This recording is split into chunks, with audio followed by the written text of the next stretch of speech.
क्या आप जानते हैं प्लास्टिक के टेबल में ये छेद क्यों होता है? क्यों इस कैदी ने भागने के बाद फिर से अपने आप को कैद करवा लिया? और आईफोन का एडिशनल डिजाइन देखकर आप सच में हैरान पड़ जाओगे। क्या आप जानते हो पेस्ट का जो पैकेट होता है उसके अंदर पेस्ट देखने में कैसा होता है? जानने के लिए बने रहे वीडियो के एंड तक। नंबर 12, अगर आप भी भीड़ में फंस गए हो और वो आपको जगह नहीं दे रहे हैं तो आपको अपने मुंह पर हाथ कुछ इस तरह से रखना है और आपको ऐसा एक्ट करना है जैसे कि आपको वोमिट आने वाला है, क्योंकि ये देखकर सब आपसे दूर हो जाएंगे और आपको जगह दे देंगे ताकि आप यहाँ से बाहर निकल पाओगे। नंबर 11, जब टूथपेस्ट बाहर निकलता है तो ऐसा दिखता है, लेकिन क्या आपको पता है ये अंदर से कैसा दिखता है? तो अगर टूथपेस्ट के ट्यूब को बीच से काटा जाए तो ऐसा दिखेगा। ये ऐसे प्लस साइन में फिल किया जाता है और इसी वजह से ये निकलते वक्त ऐसा दिखता है। नंबर 10, हाल ही में एक कैदी 10 साल बाद जेल से एस्केप हो गया और जैसे ही वह घर गया उसने सोचा सब उसे देखकर खुशियां मनाएंगे, लेकिन उसकी पत्नी ने पूछा तुम तो 9 घंटे पहले ही जेल से निकल गए थे, तो पिछले 9 घंटे से कहाँ थे और किसके साथ थे तुम? यह सुनने के बाद उस आदमी ने पुलिस को फिर से कॉल किया और कहा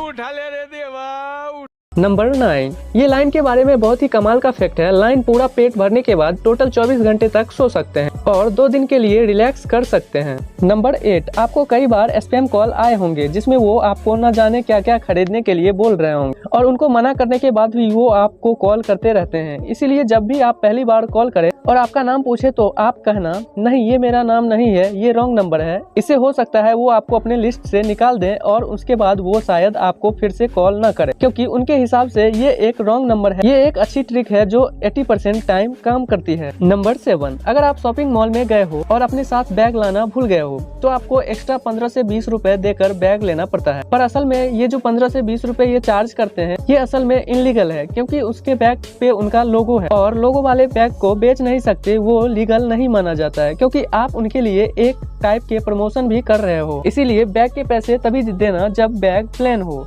लोगो वाले बैग के पैसे लेने पर उसके ऊपर केस भी हो सकता है। नंबर 6, ये देखो पहला आईफोन, ये एप्पल के शेप के बनने वाला था, लेकिन फिर किसी ने सलाह दी कि ये बहुत बेकार लग रहा है, जैसे बच्चों का खिलौना हो। उसके बाद इसका डिजाइन चेंज हुआ, वरना शायद आज भी आईफोन एप्पल के शेप का आता, क्योंकि उनके अपने ओरिजिनल डिजाइन में ज्यादा चेंजेस करना पसंद नहीं है। नंबर 5, आप इस इमेज को देखो, इसे देखकर आपको लग रहा होगा कि शिप डूब रही है, पर एक्चुअल में इसे ऐसा डिजाइन किया गया है जैसा कि डूब रहा हो। ये अजीब शेप के होने के बाद भी बहुत अच्छे से तैरती है और बहुत स्पीड चलाने के बाद भी ये अपना बैलेंस नहीं खोती है। और ऐसे एक नहीं, उन्होंने ऐसे कई अलग अलग टाइप्स के बोट बनाए हैं, जैसे कि ये देखो जीप वाली बोट, जिसे देखकर ऐसा लगता है कि पानी में एक जीप खुल रहा है। वाह। नंबर 4, आपने देखा होगा अमीर लोग पेंटिंग के कितने शौक रखते हैं, पर असल में उनका शौक नहीं, ये उनका टैक्स बचाने का तरीका है। इमेजिन करो आप बिलियंस कमाते हैं तो आपका मिलियंस में टैक्स भरना पड़ेगा, लेकिन आप 10 मिलियन या उससे ज्यादा के कोई पेंटिंग लोगे तो वो पैसे उनके पेंटिंग के रूप में सेव हो जाएंगे और आपके नेटवर्थ में 10 मिलियन पेंटिंग में ही हो तो आपकी नेटवर्थ कम हो जाएगी और आपको कम टैक्स देना पड़ेगा, और यही तरीका है टैक्स बचाने का। नंबर 3, ये काफी इंटरेस्टिंग फैक्ट है। फिलीपींस के एक रूल के हिसाब से अगर वहाँ कोई व्यक्ति 10 पेड़ नहीं लगाएगा तो उसे ग्रेजुएशन की डिग्री नहीं मिलेगी, चाहे उसे किसी भी फील्ड में ग्रेजुएशन लेनी हो। उसे डिग्री लेने से पहले उन्हें 10 पेड़ों को दिखाना पड़ेगा और हर साल मिलियन में बच्चे ग्रेजुएट होते हैं, तो सोचिए ये कितने पेड़ लगाते होंगे।